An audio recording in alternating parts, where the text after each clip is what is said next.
બગવાડા ખાતે ચાલીમાં રૂમ ઉપર શ્રમિકનો ચાર્જમાં મૂકેલ મોબાઈલ ચોરી ગયેલ ઈસમ વડોદરાથી ઝડપાયો। વડોદરા પશ્ચિમ રેલવે એલસીબી પાસેથી આરોપી અમર મુર્મુને પારડી પોલીસ ઉચકી લાવી।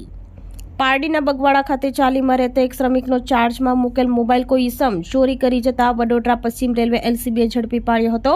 મળતી માહિતી અનુસાર બગવાડા હનુમાન ફળિયામાં આવેલ રમાશંકર યાદવની ચાલીમાં રહેતા આશીષ સાનાલાલ પ્રસાદ ગત 15 મેના રોજ તેનો સેમસંગ મોબાઈલ ચાર્જિંગ ઉપર મૂકી કામાર્થે બહાર ગયો હતો, જે પરત આવીને જોતા મોબાઈલ મળી ન આવતા અન્ય મોબાઈલ ઉપરથી ફોન કરતા સ્વિચ ઓફ બતાવ્યો હતો, જે મોબાઈલ ચોરી થઈ ગયા હોવાનું જણાવ્યું હતું। જે બાદ આશીષનો બીજો મોબાઈલ ઉપર ફોન આવતા વડોદરા પશ્ચિમ રેલવે એલસીબી શાખા ઓફિસથી બોલું હોવાનું જણાવી આ મોબાઈલ અમર ઉર્ફે મંગલ અર્જુન મુર્મન રહેવાસી બગવાડા તાલુકો પારડીએ ચોરી કરતા વડોદરા પશ્ચિમ રેલવે એલસીબીએ તેને ઝડપી પાડ્યો હોવાનું જાણવા મળતા સમગ્ર ઘટના અંગે પારડી પોલીસ મથકે ફરિયાદ નોંધાઈ હતી।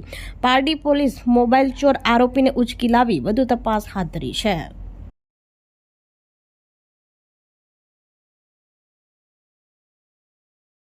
આપણી સંકલ્પ ન્યૂઝ ચેનલને સબસ્ક્રાઇબ અને લાઇક કરો, બેલ આઇકન દબાવો જેથી આવનાર ન્યૂઝ અપડેટ્સની નોટિફિકેશન આપના મોબાઈલ પર સૌથી પહેલા પહોંચે।